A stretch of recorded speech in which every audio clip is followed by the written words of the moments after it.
I was born in 2004, May 31st. అప్పటి నుండి 10th class వరకు చాలా మంచిగా దేవుని సన్నిధిలో ఎదిగానండి. కానీ ఆ తర్వాత నా 11th స్టాండర్డ్లో నేను హాస్టల్కి వెళ్ళాల్సి వచ్చింది. హాస్టల్కి వెళ్ళిన తర్వాత నేను ఎంతగా అయితే దేవునికి దగ్గరగా ఉండేదాన్నో అంత దూరం అయిపోయింది దేవునికి. ఫ్రమ్ మై 11th 12th మొత్తం కోవిడ్ వచ్చినప్పుడు మొత్తం దేవునికి దూరం అయిపోయాను నేను. దూరం అయిపోయిన సమయంలో ఇంకా దేవునికి అస్సలు దగ్గరగా లేను. ఆ సమయంలో దేవుడు నన్ను చాలాసార్లు అనేక మంది దైవజనుల ద్వారా నాతో మాట్లాడాడు.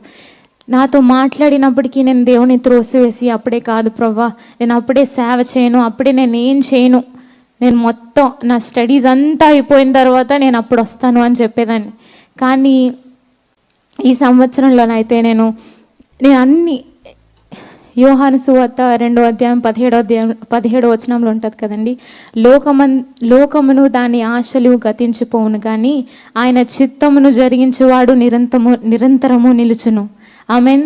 లోకంలో అన్నీ చూస్తాము, అన్నీ గతించిపోతాయి, అందరూ విడిచిపెట్టి వెళ్ళిపోతారు, కానీ దేవాతి దేవునికి మనం చేసిన సేవ ఒకటే మిగులుతుంది కదా. నేను ఇది గ్రహించి లోకం కొరకు నేను దేవుణ్ణే పక్కన పెడుతున్నానేంటి, లోకం కొరకు నేను దేవుణ్ణే వదిలేస్తున్నానేంటి అని నేను గ్రహించి ఆయన సన్నిధిలో చాలా దినాలు వేడుకున్నానండి.